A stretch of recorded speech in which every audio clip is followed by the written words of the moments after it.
Le fiamme nella notte si sono alzate intorno alle 2:30, un rogo violento che si è divorato l'ex agriturismo Arianna in via del Carmine, al confine tra Bassano e Rosà. A dare l'allarme la famiglia Fantinato, che viveva in un'ala di questo stabile che l'incendio ora ha reso inagibile. Questa notte qui in via del Carmine a Rosà sono arrivati i vigili del fuoco, oltre che dal distaccamento di Bassano del Grappa, anche da Vicenza Schio e i volontari di Tiene. Le fiamme sarebbero partite dal portico esterno, dove si trovavano parcheggiati diversi mezzi agricoli d'epoca.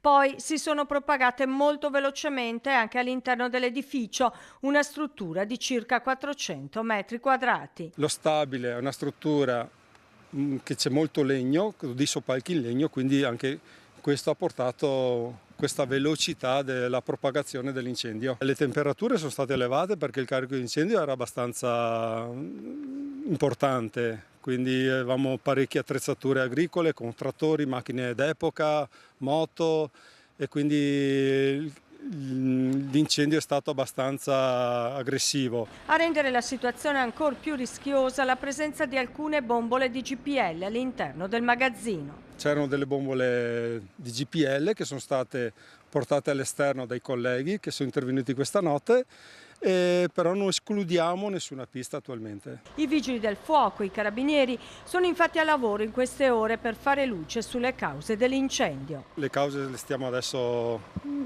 verificando noi col NIA di Vicenza. Fortunatamente nessuno è rimasto ferito, molto scossi i componenti della famiglia Fantinato, che non hanno voluto rilasciare dichiarazioni. Sul posto sono arrivati alcuni parenti e qualche amico per dare una mano nel tentativo di recuperare qualche indumento e degli effetti personali.